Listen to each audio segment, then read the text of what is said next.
Hey everybody, thanks for coming to tonight's Math Club for Adults, MetaPrep. And tonight we are going to do a first presentation on game theory. And we'll talk about what game theory means in a moment because that phrase could be taken in a number of ways. There's so much mathematics behind games, but we're going to talk about a very specific style of game. And if this is successful, I'd like this to be the first of a number of episodes where we discuss game theory in the Math Club. Most of all because it is my favorite area of academic thought. It's not something that I specifically sought to do professionally, but it's the thing that I do when I'm scribbling in notebooks and I don't have anybody to tell me what I need to be doing. So welcome everybody. So to begin with, let's go ahead and talk about what we mean when we say a game. And I'm only going to half define this, right? I'm going to say, hey, let's talk about games loosely for the moment and without a very tight definition, except to say that we're talking about games that involve rational actors. And, rational actor, what does that mean itself? We can get into a definition there, but I'm just going to, a living being, organism that can make its own decisions and is self-interested. We could throw in a word like greed or something like that. We don't need a connotation. I don't think that goes too far. Just that somebody who's looking out for their own interests. So we're going to be talking about those kinds of games. Well, what does that mean? Well, what does that mean? Well, before I get any further into definition, I'm going to push that question back, and maybe we'll get bits and pieces of it at a time. But let's just say game theory is as misunderstanding as the name might be, because we're not talking about the mathematics behind Monopoly or dice rolling. It is a subject that could be said to go back 2,400, 2,500 years, maybe even further. We've got in the 1920s through the 1940s, we've got a mathematician, John von Neumann, and he published with Oscar Morgenstern first results that were sort of entitled game theory. But if we go back to Plato, writing in the Symposium, he talks about stories told by Socrates. And this story is a soldier's dilemma. And this will kind of give us an idea of what we're talking about with rational, self-interested actors. The soldier's dilemma, this is at a battle, and I've forgotten the name of the battle, forgive me. But the soldier's thinking through his options. Battle's going to occur, and he thinks, well, if my side is successful in defense, then it's highly unlikely that I made the difference. So maybe I should leave the front lines and kind of just sneak on out of here. On the other hand, if his side is not successful, then his presence means his loss of life. Most likely, at the very least, it's gruesome. It's a very harsh payoff. And so regardless of the outcome, the soldier seems to think rationally, I might as well not be here. I'm gonna scram, skedaddle. So it gives this idea. Now we'll talk about, of course, there are, all kinds of strategies that go on with armies later on, but this gives us an idea of a situation where it seems like, I don't know, it seems counter to the realities that we see, but at the very least, we have an individual making a decision based on outcomes. So I'm going to tell a different story now. I'm going to fast forward a little bit. We could talk about this is a subject called of auctions, and auctions is what it seems like. A very simple one might be what you go and experience on eBay when you try to bid up prices for an item that you want, or something that happens in an art gallery. But here's a really interesting auction that is going to make us think a little bit. Has an awkward solution, if we want to call it a solution. There's a game called the dollar bill auction that can be played. And this has been studied a bit where, let's say that I'm the auctioneer. I have a dollar bill. I have a $1 bill, and I'm going to auction this dollar bill off. But we're going to have some specific rules to the auction. Now, the person who bids the most will win the dollar bill. When the bidding stops, that person pays whatever they bid, and they receive the dollar. However, the second highest bidder, if there is one, must also pay their bid. And if you haven't heard this before, if you have heard it before, don't say too much. If you haven't heard this before, let this sink in for a moment. Think about it. Tell me, I don't know, how much might you bid for this dollar? Anybody want to make a bid? my invisible dollar? 49 cents. 49 cents. Okay, do we have another bid? Does Johnny win this dollar for 49 cents? That seems like a nice arbitrage, no? 50 cents. 50 cents. We have a second bid. 51. 51. Cents, not dollars. 51 cents right now. Johnny will pay 51 cents to win this dollar. Amanda will pay 50 cents and receive nothing.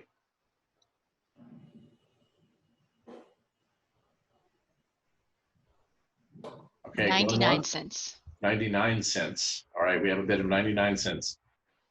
Amanda will receive $1, paying 99 cents for it.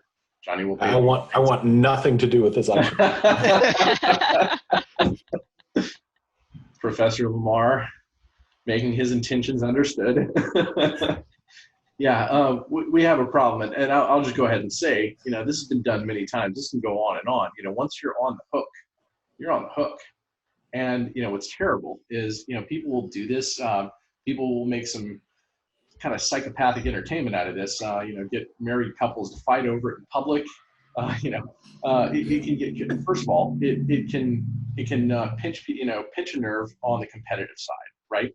But also, you have somebody on the hook as the second highest bidder, and to just go up a little bit higher in bid, they are now, at least seemingly, increasing their expected value. You know, how much they're going to make or how little they're going to lose by bidding higher. So, you know, it seems like we have this, you know, a very harsh, you know, strategic consideration. And can somebody want to say, you know, this dollar bill auction, what is this like? What does this remind you of?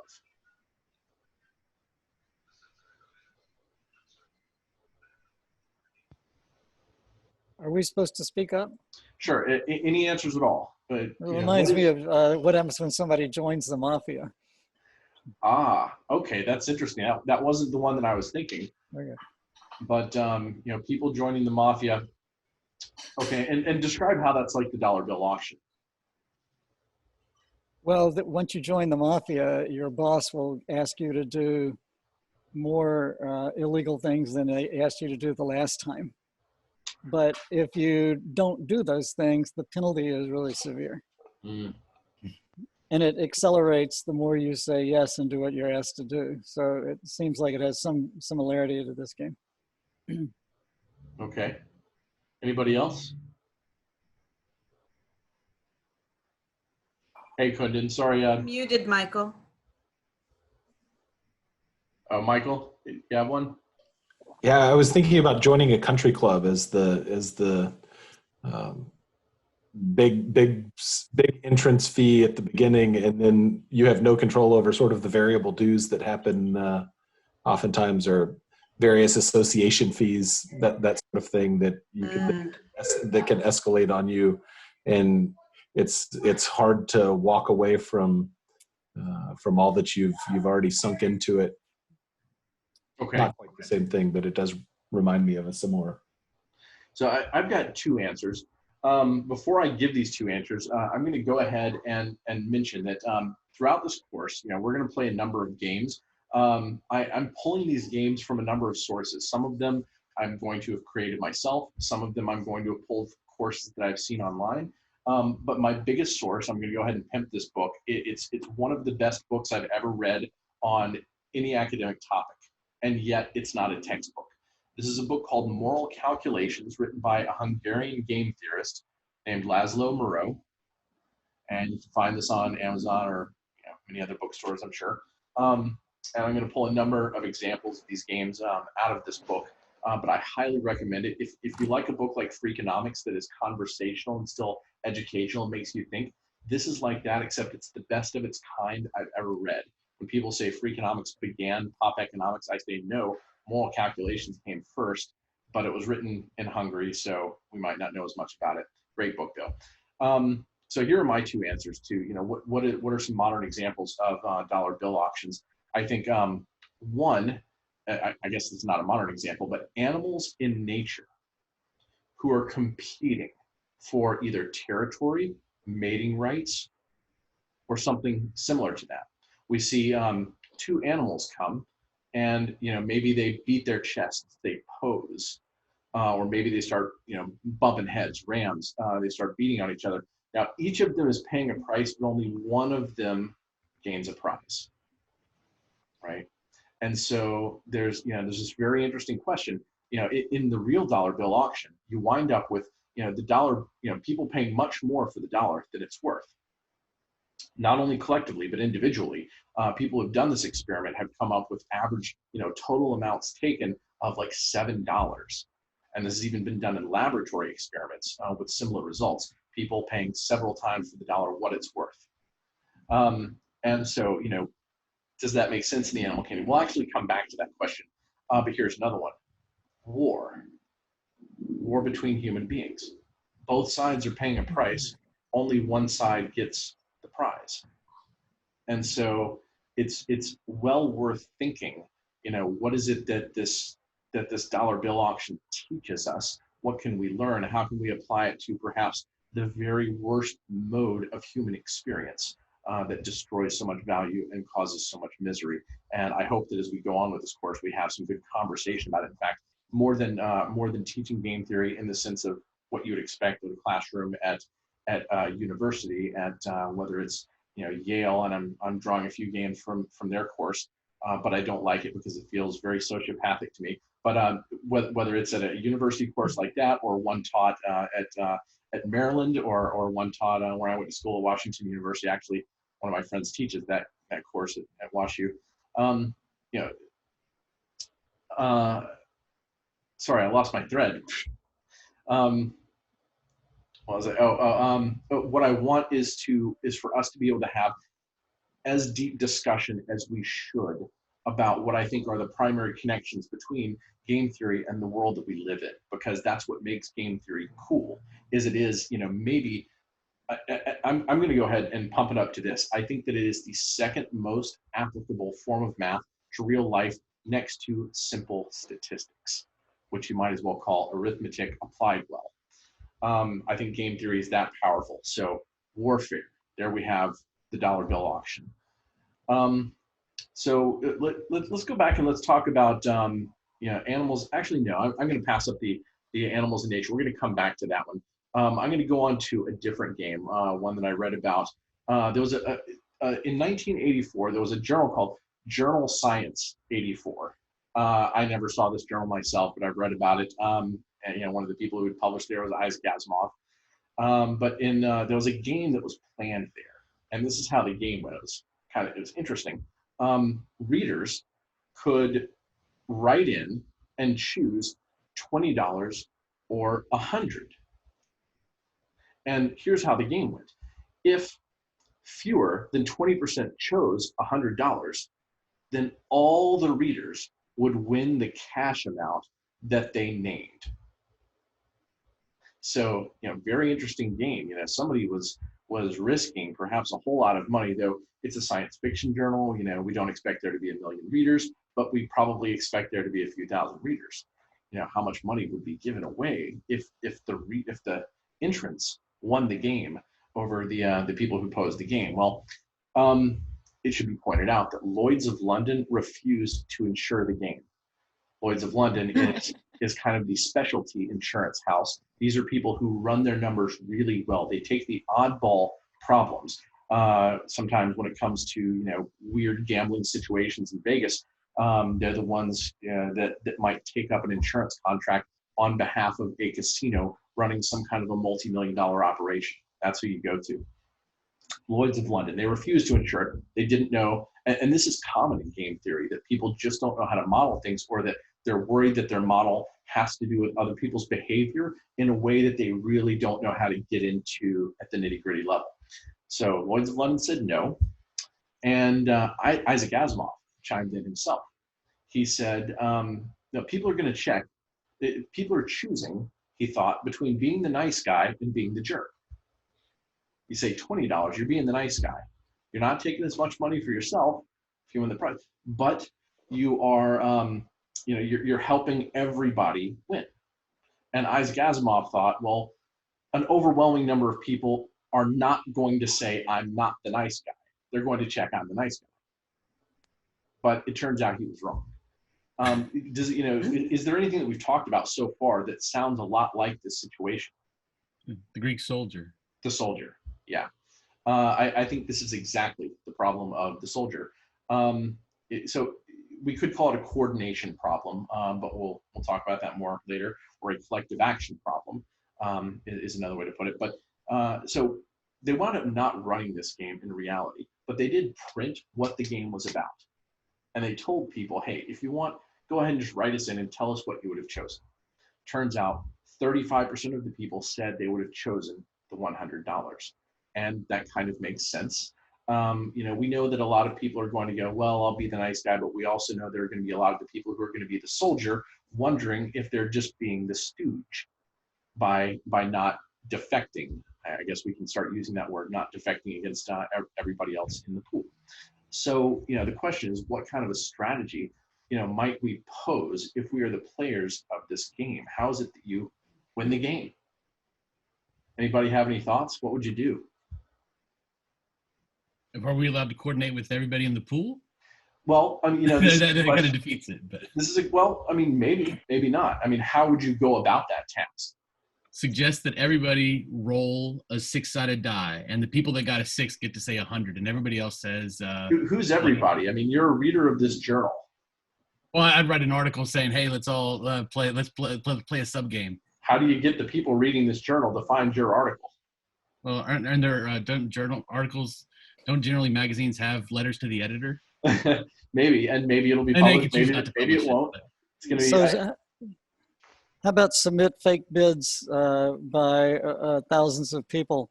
Okay, that's a possibility. 20, and then submit some bids for yourself for 100.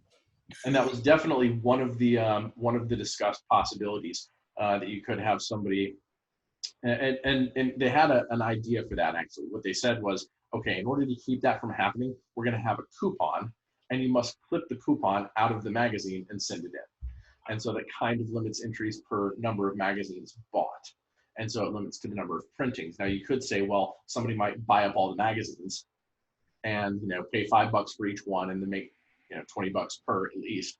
But, whatever. You're at least making the coordination problem harder. The coordination problem is probably pretty unlikely in a scenario like that journal. And in fact, when you begin to think about it, it's unlikely, period.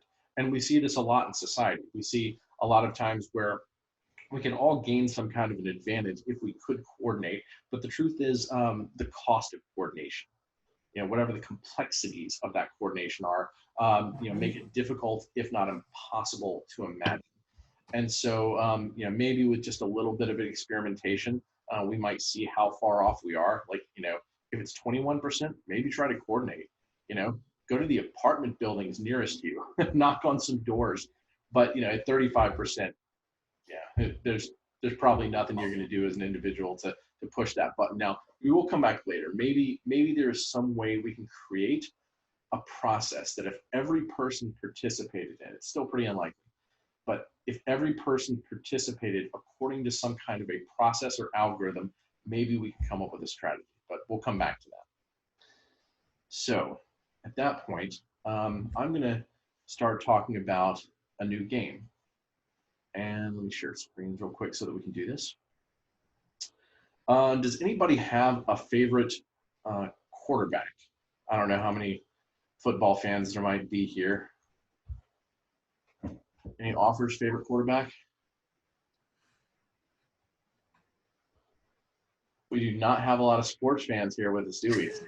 Oh, from my time I just can't remember his name. From my time in New England, I'm a Brady guy. Okay, let's go with Tom Brady. All right. Which is funny. I'm going to go ahead and say this. I used to play Ultimate Frisbee with Michael Lamar and Professor Lamar. We went to Washington University in St. Louis together, and I referred to Michael as Dan Marino of our little intramural Ultimate Frisbee team. So that was appropriate because we never won anything. But we always went to the finals, and we lost to the graduate school team, right? That's I right. thought that was pretty good for a bunch of freshman kids. We were pretty good. But Michael was a handler with a strong throw. So I was hoping you'd say Dan Brady. We'll go with Tom Brady. So here's the Tom Brady problem. Okay, and we'll go ahead and pretend that he's still at New England for the moment, and that football still exists for the moment. I don't know if it does anymore. But let's say that you're Tom Brady and you're a quarterback for the New England Patriots, and one day God comes down to have a conversation with you.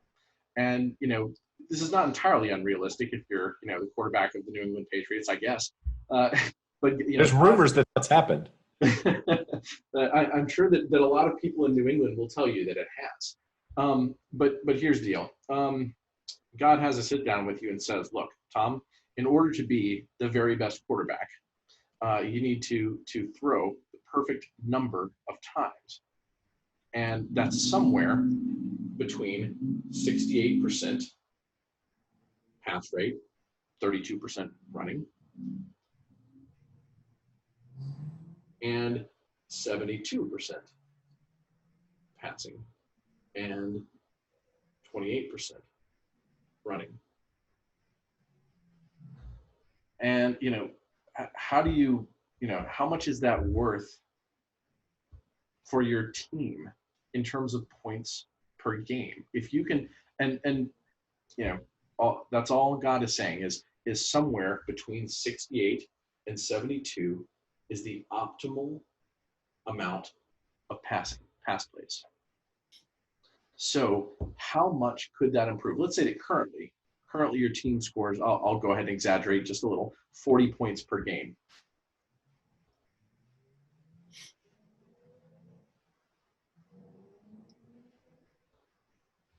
If Tom Brady finds the magic number, the perfect optimal point, by how much is he increasing his team's scoring capacity? So any thoughts on how we might begin to approach such a problem?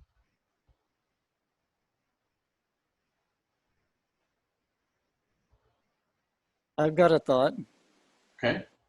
My thought is that if you're close to the optimum, the curve is relatively flat, so it must not matter very much, assuming you're not the other players are not responding to what you do. So if they don't know what you're doing and you do something slightly suboptimal, it probably doesn't hurt you that much. Mm-hmm. And this is true, and this is a known result. We're going to be talking about kinds of curves, and I'll be more specific about that as we get closer to the source. Let's hear some ideas prior to that point.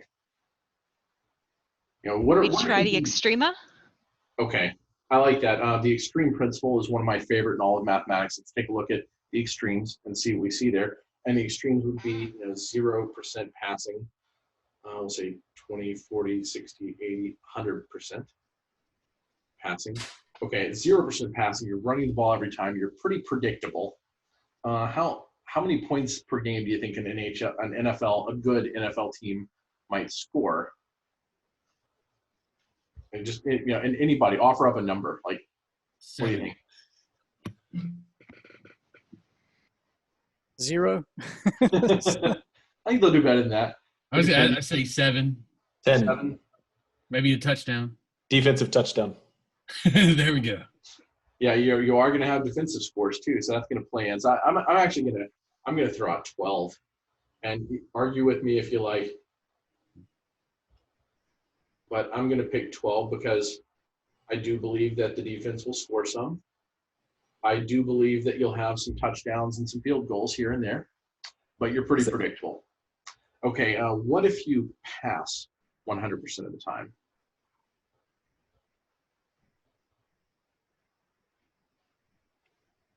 So I don't know anything about football, but my understanding is passing occurs pretty often.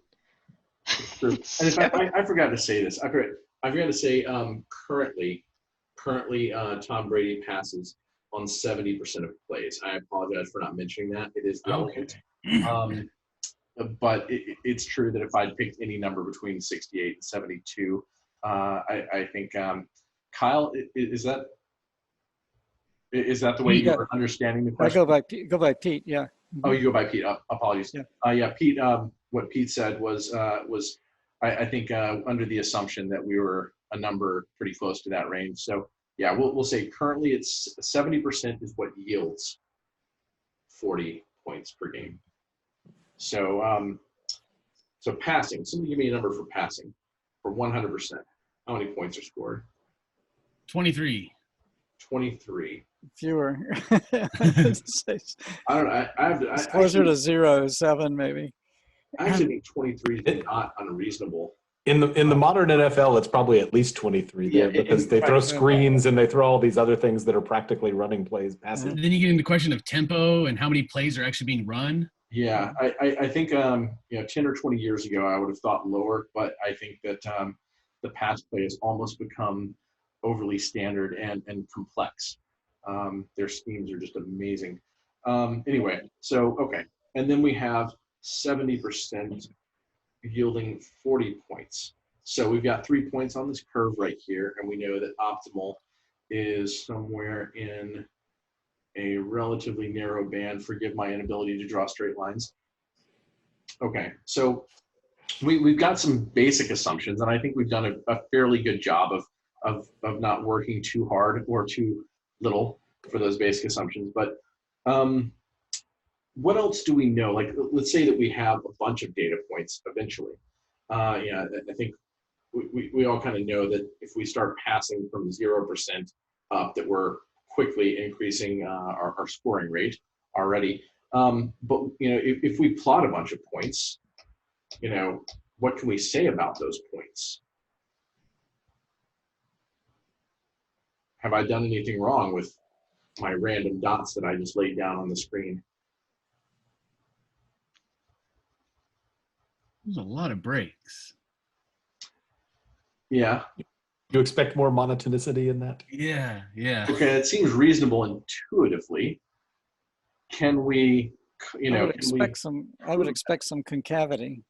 Yes. We should have a concave function. We should have a convex function. I guess it depends on if we want to call it concave or convex, which direction we're looking at it from. We're going to have a function that is going to look somewhat close to this. And what we don't have for sure is something that goes down and then back up like that. And how can we show for sure that we don't have something that dips down like that?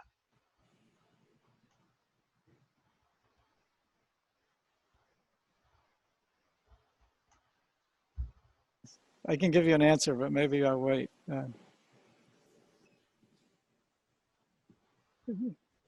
My answer is you could do a kind of mix at the two different other points and draw a straight line between them somehow. This looks like Jensen. Oh yeah. Oh yeah, Jensen's inequality, which is our inequality for convex functions. We are mixing the strategies here. If we have a strategy right here, let's say this is 30% passing and a strategy right here at 60% passing, we should be able to mix those two strategies by any parameter. We can say if this is strategy AX and this is strategy BX, then we could do some proportion T of AX and the rest 1 minus T of BX. And we can choose any parameters T 0 to 1, right? And so we can smoothly linearize strategies in between that do better than this curve down here. So that curve is impossible. And what we're saying, by definition, what we're saying is that we have convexity. And so we might as well just put a convex hull over this thing and say, hey, our curve is actually more like the one that we've drawn above. And so I'm curious. I'm curious. I don't think I'm understanding what assumptions you're making about the game that caused that to have to be true. Okay, let's say that you have this A and B that I've chosen here. let's say that these are two other football teams. Let's say that this team that runs a whole lot is, I don't know, we'll call them the Seahawks. And this team that passes 60% of the time, we'll call them the Cowboys. And if you want a strategy, like, and currently we think, hey, we're getting fewer points running, running 55%, passing 45% of the time. Let's say we're getting this dip in points at 45%. Go, okay, well, clearly we're not doing the right play calling at 45%. Or, like there's something wrong if we're getting below the average of these other two team strategies. So why don't we just take these other two team strategies, flip a coin play by play, and if it's heads, we'll choose the Seahawks. If it's tails, we'll choose the Cowboys, and we should get, right here in the middle. So does that fit your intuition on how we're creating convexity? Yes, I now understand exactly what you mean. Okay, good. And I'll save my quibbles for the relevancy to football later, but I got the point. Fair enough. Yes, there are some weird specifics, and we'll leave out problems in the locker room entirely. That's right. Off the field issues, Dallas Cowboys, whatever that means. So yeah, this is known as creating a mixed strategy, and we've already talked about a little bit about mixed strategies. At least I think we talked. We're going to come back and talk about the animals in nature in terms of mixed strategies, because it should be clear that animals are not overpaying for the dollar bill, right? Whatever it is they get out of these battles, these posing or headbutting contests, it should not be worth more than the total payment, or it's an irrational process that is antithetical to the evolutionary process. It doesn't, the evolutionary biologist would have a fit, right? So we'll come back and we'll talk about that in terms of mixed strategies. But if anybody's watching this, perhaps continue watching if this is a tough point, this idea of mixed strategies. We will go through a number of these over the course of this and other videos, and hopefully it'll be more and more clear whether or not you have as strong a math background as some of the geeks joining us here tonight with me. So here we are. We've got this mixed strategy, this convex curve, and I'm not going to, we've already hit the point that I wanted to hit, which was mixed strategies. It turns out that when you create a pretty tight band, there's a few things. Now, it is possible that this curve just goes sharply up and sharply down. But, given all the possible curves, you actually kind of blend them together nicely, is the way that I'll put it, to get something that is very close to a parabola. And in practical circumstances, we have seen parabolic curves. And so if you want to just, model a parabola in here, do a little math, it turns out that you're only increasing your optimal, if the optimum is here at 68 or 72, you're only increasing your scoring by about 0.04 points. If I recall the calculations I did, actually, I did these calculations like 22 years ago during a job interview, but it was literally pretty close to 0.1%, and that was it. So it all depends on how tightly you hold the boundary. So anyway, mixed strategy. That's what we have here in this type of game. So now that we've talked about that, I would like to go back and talk about the animal competition. Hey, Matthew? Yeah. Yeah, before you switching to the animal, one quick question. Maybe this is very obvious, but isn't that I will always try to maximize my gain out of whatever strategy I select? So I will always go to BX versus AX, right? Yeah, I mean, if you're getting a higher output there, right? The reason that we're mixing AX and BX is because, we want to know what the best we can do is just on any one point in between them. But sure, yeah, we would definitely want to choose, the cowboy strategy in, as we've defined them here. But, we just want to know how many points we would score at 45% passing. Okay. and just understanding that we have a convex curve, that was something that we wanted to see. But let's talk about the animal jousting, and I'm going to talk about a situation that's actually been studied, and I think that it's wonderful that it's been studied, and to me it's very informative about nature. It's one of my favorite nature stories. So you've got two beasties. I can't remember what they were in the actual story. I'm just going to call them rams. And these two rams meet, and I don't know if I'm drawing this well at all. They're going to butt heads, run at each other, and bam, smack each other. A lot of force, and I'm sure all of you have seen nature videos where this happens, right? It looks brutal. And but then it stops. It ends. One of them backs down. And so you have one winner of the dollar bill auction and one loser of the dollar bill auction. Now, here's the thing. Does the biggest, strongest, most athletic competitor always win? It turns out that the answer is no. And that's a little bit perplexing itself, but we'll come back to that. Here's the weird thing. The competitors usually don't die. So why do they quit? What happens along the way?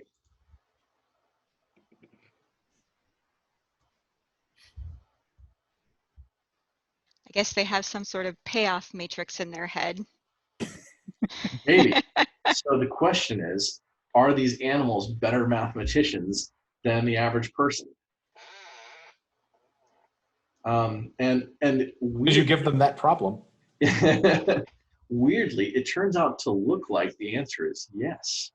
Except, we know that they're not doing this, or at least we think they're probably not doing this as a conscious calculation. But we've actually measured, we've actually watched what happens, and we've measured, and we've seen curves crossing in the data. And here's what I mean by it. Let's say that that each one of these beasts has some sort of an internal dice rolling system. Let's say that every ram has 2 standard 6-sided dice. Fair dice, however you want to think about them, and they roll those dice. And there's the weaker, I'll just call them males for now, those are the ones that usually butt their heads like this. There's the weaker and the stronger in any one situation, and how far they go with the fight is determined by the dice roll. Now, it's determined by the dice roll, but the stronger one has, we'll call it a bonus. We'll say that the stronger one rolls 2 dice and then adds 2 to the sum. And so what we get are curves, right? And these are going to be relatively bell curve looking distributions. I could have made it more than 2 dice to make the point. With 2 dice, it's actually just kind of like an upward sloping V. And then for the stronger animal on the right, it's that same upward sloping V just shifted a little bit for that +2 bonus.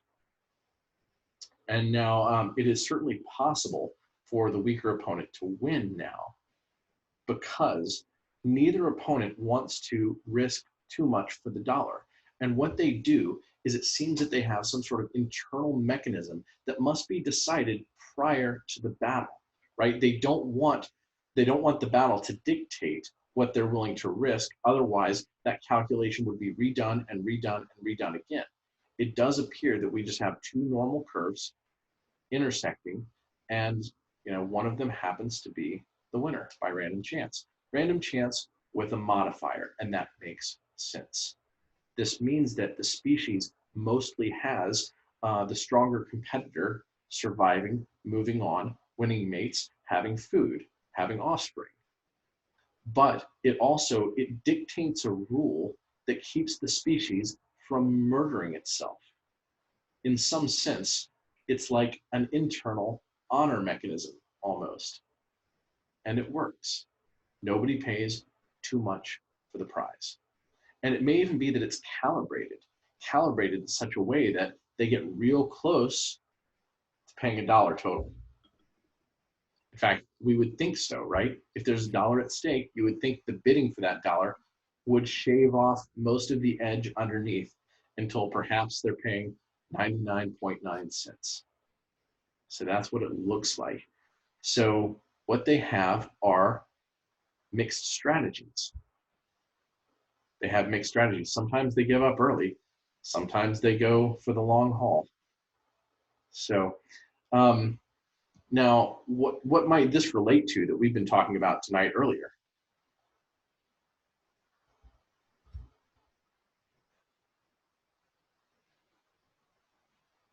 I'm going to go back to the Journal 84, the Journal Science 84 problem, where we have we want 20% of people or fewer saying they want $100, and we want as many people as possible.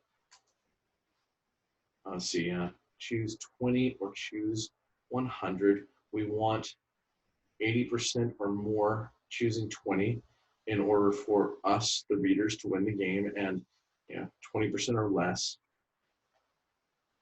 there. If we were as good as the Rams, as good as the animals at playing this game, perhaps we would internally roll the dice and say, maybe we roll one die. Maybe we say, hey, if I roll a 6, I go here. And, so long as there are at least, a few dozen or a few hundred people participating, we can be pretty sure we're going to be close to 16 and 2/3%. We're probably not going to go over, you don't want to get too close to 20%, right? You probably don't want just a 5-sided die. You probably don't want to leave it up to getting lucky with something that close, but you also don't want to shave too much. Maybe we'll roll dice 5 times. Maybe we'll shave it. I don't know. Doesn't matter. The point is that we can, as an example, say we'll only write down $100 if we roll 6. But if we roll 1, 2, 3, 4, or 5, we'll choose $20. That way, we all win. And 5 times we'll win $20, and 1 time we'll win 100 out of 6, and on average we'll win $33 1/3. That would be our expected value for that strategy. Maybe there's a better strategy. There is. There's a better strategy, but the point is we can come up with a strategy to win this game if only we take it out of our control, right? This is why we can be almost sure the Rams aren't doing this consciously when they butt heads this way.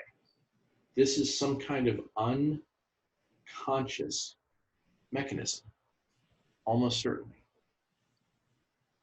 If it were conscious, if we were conscious playing this game down here, we might become the soldier on the front line, and we might begin to question whether or not we as an individual have to play the game, right? Then suddenly we're making a rational choice, and the only rational choice, if you think that everyone else is playing this game by rolling dice, is to pick $100.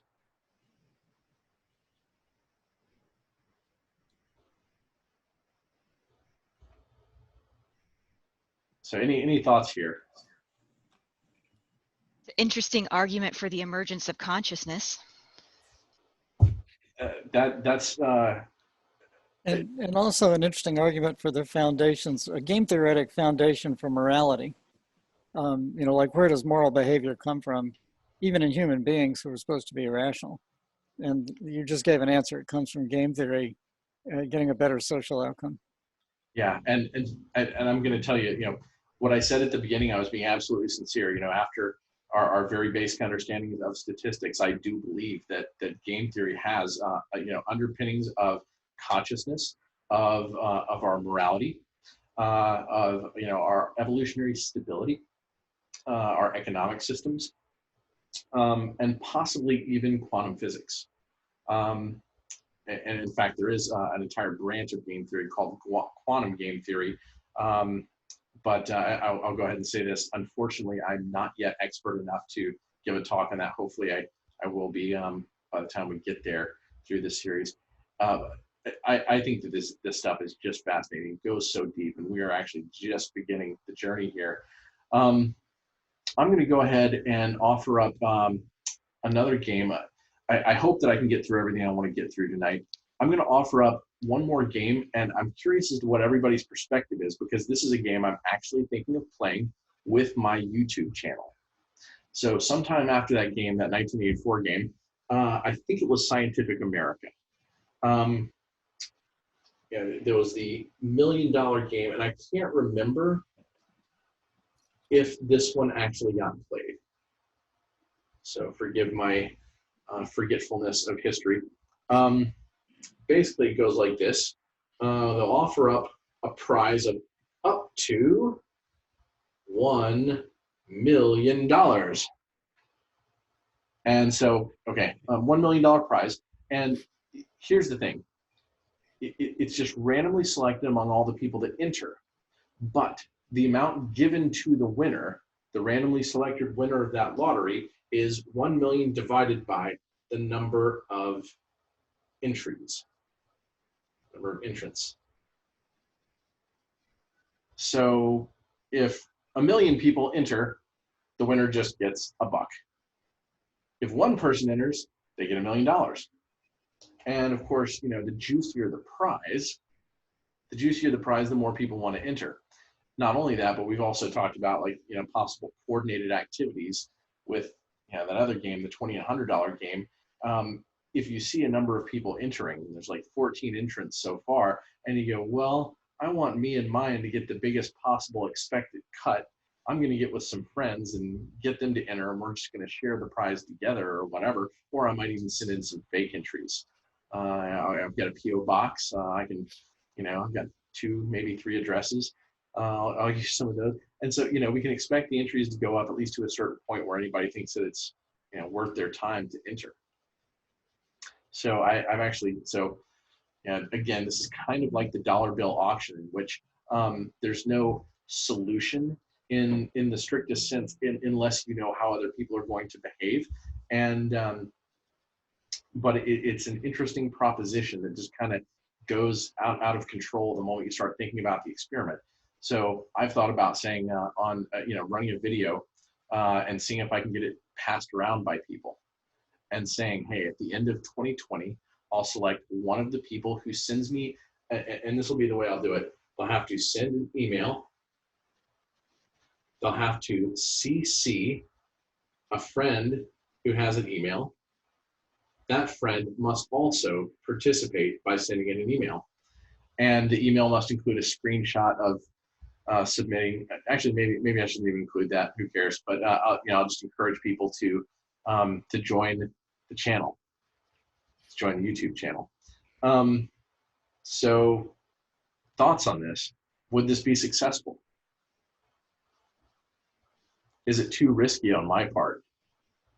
If 100 people only participate, then I'm out $10,000. But if 10,000 people come, I'm out $100, and it's well worth it. So the government might consider it a chain letter. That's an interesting thought. Which a form of wire fraud, I think. I'm not sure. Yeah, that's an unfortunate technicality. I don't know how much chain letters get prosecuted. This is a legitimate game, though. The prize would be real, right? If I make the prize real, what is the definition of wire fraud exactly? I don't feel like I'm being fraudulent in any way if I make this game. I don't think that. Is there an entry fee? There's no entry fee. Yeah, so if there's no entry fee, then I can't imagine. It's probably okay, right? Yeah. Yeah. If you charged a fee, then that could become problematic. Yeah, and just the fact that this game, was brought up, I think that it was played by a magazine, suggests to me that it's probably not at that same level of severity. Severity. If there's no fee, it's probably fine. Yeah, probably. But anyway, just bring it up as an interesting thought, since we're doing the dollar bill auction and weird games like that. So we've been covering the weird for a while. We've been covering fun games and seeing, what game theory might entail. Now I'm going to kind of rein it in and do a little bit more traditional game theory now. There are different ways that games can be expressed mathematically. And, the two, there are normal form games, and those are, we're going to start talking about those now. They're normal form games and extensive form games. And extensive form games look like graphs. And when I say graph, I don't mean X, Y axis. I mean graph is in graph theory with nodes and lines. And you know, specifically, we wind up with a decision tree. You know,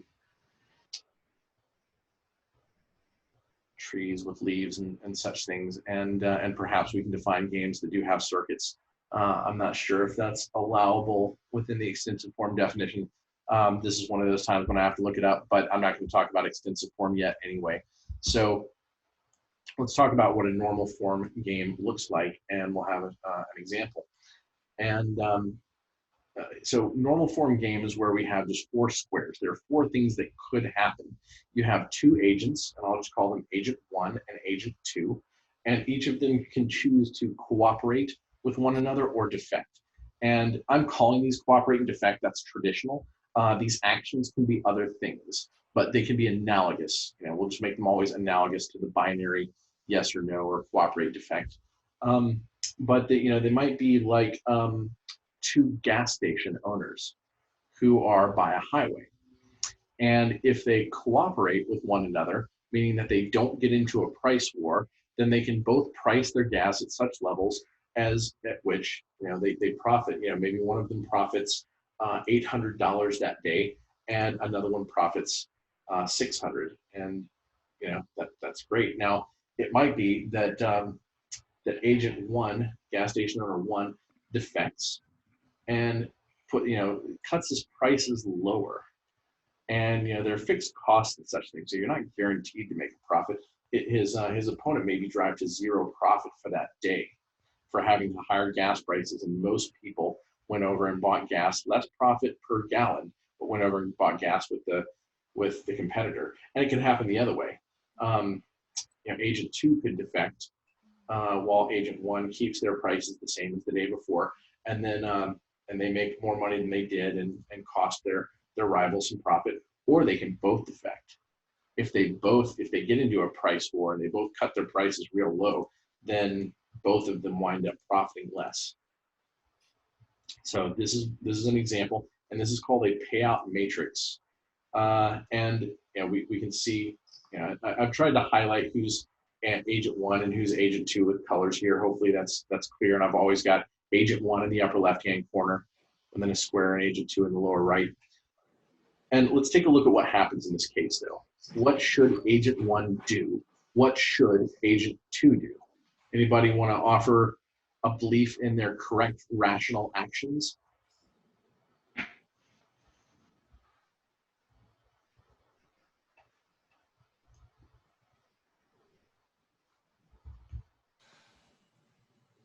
The way you have the numbers, they should both cooperate if I'm looking at the table, right? Yeah, so let's go through it individual by individual. For agent 1, let's take a look at what happens. For agent 1, let's take a look at what happens when agent 2 chooses to cooperate. Well, if agent 1 cooperates along with agent 2, agent 1 makes more. Okay, so if agent 2 is cooperating, agent 1 does better to cooperate. If agent 2 is defecting, then it doesn't matter actually. But here's what we can say, is that cooperating it's something we call a dominating strategy, right? It's going to do at least as well or better than defecting. No matter what the opposition does, or the other agent, whatever you want to call them, we're going to do at least as well to cooperate. So that's the dominating strategy, choose to cooperate. So, you know, defecting, this entire column pretty much doesn't matter anymore. So let's say, let's look from agent 2's perspective. If agent 1 is cooperating. Mathew? Yes. I have a quick question on that agent 2. When the agent 2 is defecting, he is actually have more payout than agent 1, right? That can be true. If agent 1 is cooperating and agent 2 is defecting, they are doing better. That's true. Yeah, so in that case, agent 2 will try to defect, right? In order to minimize agent 1's payoff and maximize his. So Agent two's job is not to minimize agent one's payout, Okay. right? If you're a gas station owner, your job isn't to make your opposition lose money. It's to make the most money yourself. Got it. Occasionally that may involve making a competitor lose money, but most of the time it really doesn't, as it turns out. And we can see in the numbers in this case. So, so let's see. We had we went through agent two cooperating, and it was better. Okay. So if agent two chooses, okay, so we said for agent one, cooperation is the dominating strategy. Now we'll look at for agent two. If agent one chooses to cooperate, then it looks, well, agent two is better off cooperating. They make $600 for the day instead of $400. If agent one defects, well, agent two is going to break even in both cases, but we still have a dominating strategy.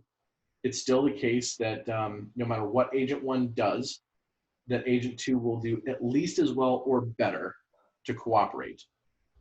Therefore, rationally, both of these gas station owners should cooperate with one another. They should just keep their prices as they are, don't get into a price war. And this is what is called a Nash equilibrium. This is one of the most important results. This is one of the most important results, I could say in economics, I could say in mathematics, I'm going to say in humanity. I'm a believer. You know, this is, you know, I don't think I'm overstating the importance of this. I would say in evolutionary biology, perhaps. This is the most important result, is this Nash equilibrium. Now, it turns out that, you know, all these normal form games have Nash equilibria that are good for the ecosystem, except for a couple. There are two games. One of them is referred to as playing chicken. And, you know, this is more like the dollar bill auction again. And, you know, it's what it sounds like two people, you know, riding in a car toward each other. and one of them is going to have to jump out you know, in order to, it's who jumps out latest. Well, actually, I'm going to come to that on a different day. The real interesting one, and this one situation may be what we call the meat of game theory, or the rubber bone of game theory, is the prisoner's dilemma. And here's the tale that's usually told with the prisoner's dilemma. Let's say that there are two criminals and they're arrested for a crime. Let's not talk about whether or not they're guilty. It doesn't matter for the sake of the story whether they're innocent or guilty. What matters is what they think will happen. They're put into two cells, and it's interesting that this was actually never described until, you know, mathematically until the 20th century, because I'm sure people, you know, clearly understood interrogation at this level before this point. But, you know, they're put into two cells, and each one of them is told, hey, look, if you and your friend, you know, if you stay pat on your story that you didn't rob the store, you're both going to get 2 years in prison. On the other hand, let's make a deal. If you rat out your friend, we're going to give you 1 year as a plea bargain, and your friend's going to serve 10. They're the mastermind at that point, right? So if you cooperate and they defect, it's 1 year for you and 10 years for them. I think you're cooperate with each other versus cooperate with the police. I'm going to do cooperate with each other. That's going to be my definition of cooperate, is the prisoners cooperating with each other. And if both people defect and rat each other out, then the state knows they're guilty and they both get 5 years. So what we saw in the previous problem with the Nash equilibrium was the gas station owners made the most money that they could possibly make as a team. They weren't even thinking as a team. They were acting as individual rational agents, but their payouts were biggest. It was best for the whole ecosystem if they cooperated. Here we have a situation where, well, okay, if they both cooperate, that's better for them as an ecosystem, but let's see what actually happens. Let's imagine that agent 2 chooses to cooperate, but you're agent 1. Well, you look at, oh, you could get 2 years in prison, or you could get 10. Obviously, you want just 2 years in prison. I think your Oh. payouts are backwards. Yeah, they are backward.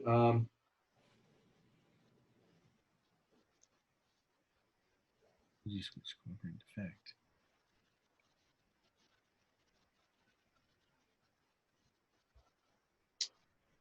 Yeah, give me 1 second. It's just the 2 lines in the middle, right? Yeah. Okay. So if agent 2 cooperates and doesn't rat you out, then you look and you go, well, I get 2 years if I cooperate with this other person. I only get 1 year if I defect, rat them out. So I do better if I rat them out. But what if they rat me out? Well, if I don't rat them out, I get 10 years in prison. If I do rat them out, I only get 5 years in prison. So no matter what the other person does, I serve less time if I rat them out. If I say, yeah, that person, they're a criminal. Yep. And it's symmetric, right? We know we can walk through it, and we know that for agent 2, no matter what agent 1 chooses, if they cooperate, it's better for them to defect, fewer years in prison. If they defect, if agent 1 defects, then agent 2 gets fewer years in prison by also defecting. And so the Nash equilibrium is defect. The Nash equilibrium in this one situation called the prisoner's dilemma is where people fight with one another. They don't cooperate. They create the worst outcome for the, well, it's not necessarily the worst outcome for the ecosystem. This is the most years total served between the two, but it's definitely worse than if they both cooperated. And I'm going to call this one of the grand problems for all of humanity. If we could only figure out how to break the prisoner's dilemma such that we do cooperate, then we can gain much more value out of life. So let's ask real quick, what are some examples of prisoner's dilemmas? Letting cars on the interstate. Letting cars on the interstate. So explain. Merging. Merging, right? Yeah. Is it to everybody's interest to defect? To not let people in. To not let people in? Yeah, and I think we have like the zipper method. And that's actually, I think, legally prescribed, isn't it? In a lot of cases, yes. Yeah.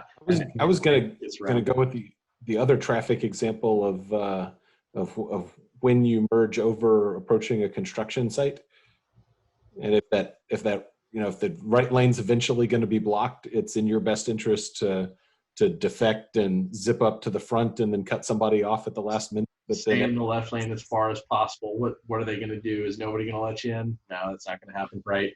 And then eventually, this of course causes the full-on stoppage of traffic in both lanes because both lanes get packed. Or eventually they're forced to zipper at the front or something like that. Yeah, but the pace of that goes down for everybody. The net result is much worse than if everybody were to cooperate. Get bumper to bumper in the middle. So I'm going to go bigger and grander. I'm going to say Congress. Everybody loves their congressman, but hates Congress, right? As much as people talk about, lower and lower and lower approval ratings for recent presidents, including the current one, Congress really just eats it. Approval ratings for Congress are just abysmal, right? But everybody, incumbents win constantly, the vast majority of the time. Everybody loves their congressman, hates Congress. Why?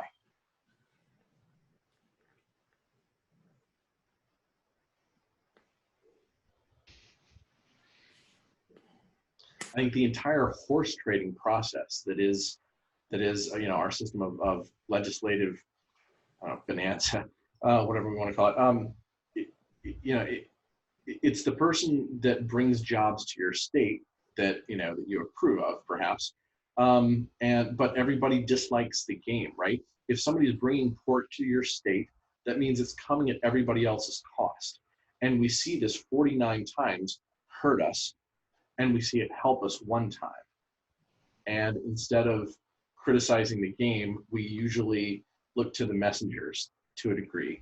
And so we get it wrong because of that. We don't reform the process. We assign, success and blame in the wrong places because it's a prisoner's dilemma. You can't give up the pork in your own state. Otherwise, you're losing to everybody else. Any other thoughts? Any other examples? There must be something with consumers of news and distributors of news and people's desire to hear things that are sensationalized and confirming their Absolutely, yeah. The news cycle has sped up so much, and everybody in the news complains about this, but they also say, what can we do about it? And they're right. If you stop to check your sources, as you should ethically, you will probably give up the scoop to somebody else. And, in a competitive news world, that's problematic. So either we redesign our news system or we accept the fact that prisoners' dilemmas are destroying the value of our news networks. Absolutely. Yes, replication crisis in science. The replication crisis in science. Describe. So just the idea that being first has a large payoff, but replicating work has, in some cases, is actually detrimental to your long-term career prospects. So you get no incentive to actually validate research. It's amazing how Absolutely. much time we spend trying to validate what's in the literature so that we can expand on it. It's ridiculous. Yeah. And if you're the one person that takes the time to do it, you're aiding everybody else's career while sacrificing your own. And so what it means is that you have less checking on anybody else, and that encourages less ethical behavior. If there's anybody out there inclined for that, knowing that the system discourages, good checks on each other, then you're more likely to have, bad results published, and you're more likely to have people willing to publish bad results go into science to begin with as a career. So, all those things, prisoners' dilemma just tears down the scientific enterprise. And so here's what I'm going to say. I'm going to go ahead and say, I encourage everybody to think about it. We're going to come back, sometime in the future, whether it's 2 weeks or 4 weeks from now or sometime, and we're going to talk about a few of these. I'm going to prepare some more examples, but I'm going to say this. Everywhere you look in the world where there are difficult to solve social problems, every time I think about them, I find a prisoner's dilemma at the core of almost all of them. And until we figure out how to solve that, the prisoner's dilemma is one of the primary problems of all of humanity. It may even be described as a lot of the reason why human nature has complicated issues involved, because really and truly, most of the things that people do that are bad could very easily just be described as ordinary self-interested behavior. They just don't respect the system as much as themselves, or they don't have as much encouragement to, or we haven't fixed our institutions to stand behind the soldiers and say, you need to fight for what's good. So we'll talk about that next time. All right. I want to hear you go meta and explain why the lack of engineering better payout structures that exists in our institutions is actually a prisoner's dilemma.